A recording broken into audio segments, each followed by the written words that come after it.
තමයි හොටන් තැන්න. මම හිතන්නේ ලංකාවේ ඉන්න කවුරුත් හොටන් තැන්නට ඇවිල්ලා නැත්තම් වැඩක් තියෙනවා කියලා. මොකද මේක ලංකාවේ තියෙන ඉතාමත්ම විශේෂ ජෛව විවිධත්වයෙන් යුතු පාරිසරික පද්ධතියක්. හොටන් තැන්නේ එක එක කාලවල අවුරුදු පුරාම එක එක දර්ශන දකින්න පුළුවන්. ඡායාරූප ශිල්පියෙකුට නම් හොටන් තැන්න කියන්නේ ඉතාමත්ම වටිනා අඩවියක්. මේටි ගන්න පුළුවන් ඡායාරූප ගන්න විශාලයි.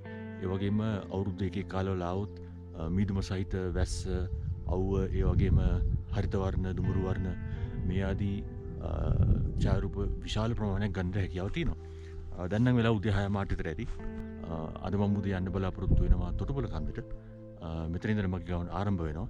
ගිහලා බලමු මෙතන කාලගුණය කොහොමද කියලා. එතන හොඳ වුණොත් හොඳ පින්තූරයක් ගන්න පුළුවන් වෙනවා.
මම දැන් ඉස්සරහට යන්නේ මගේ පස්සෙන් එන්න එපා.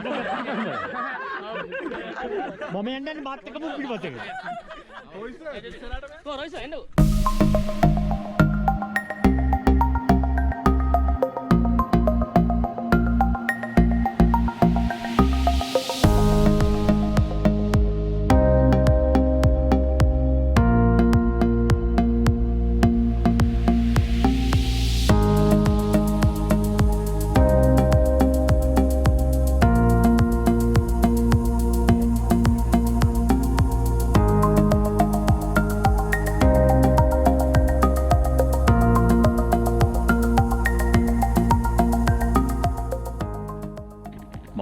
තොටුපළ කන්ද නගින ගමන්.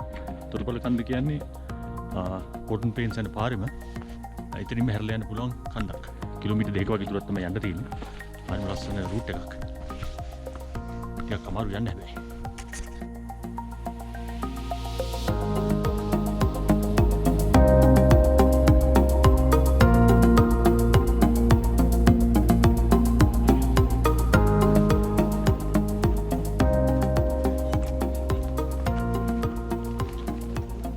ෆිට් එක එනවා ගෙන්න.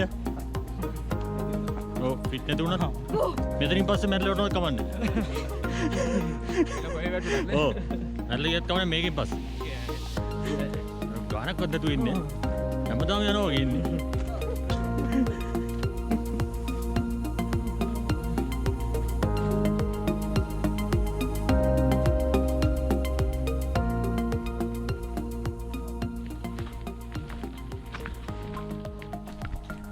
තොටුපළ කන්ද ගැන ගොඩක් ජනප්‍රවාද තියෙනවා.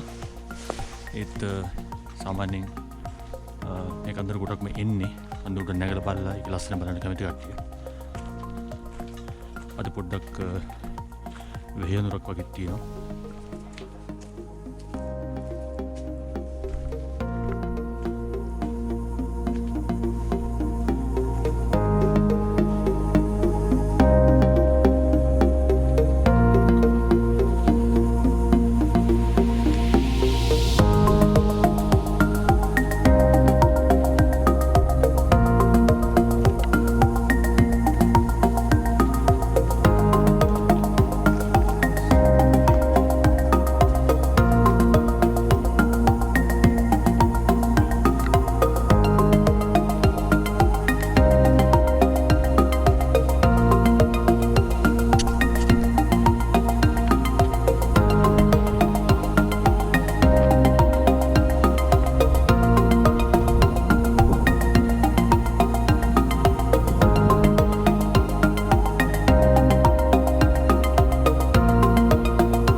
මෙන්න මෙහෙම තමයි අපේ මේ පාර හෝටන් තැන්නේ චාරිකාව යවරුණි.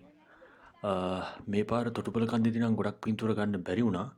නමුත් ඔයගොල්ලන්ට දැන් බලන්න පුළුවන් මම මීට කලින් සැරේක තොටුපළ කන්ද ගිය වෙලාවේ ගත්ත පින්තූර ටිකක්. එහෙනම් ඊළඟ වීඩියෝ එකත් එක්ක ආපහු අපි හම්බෙමු.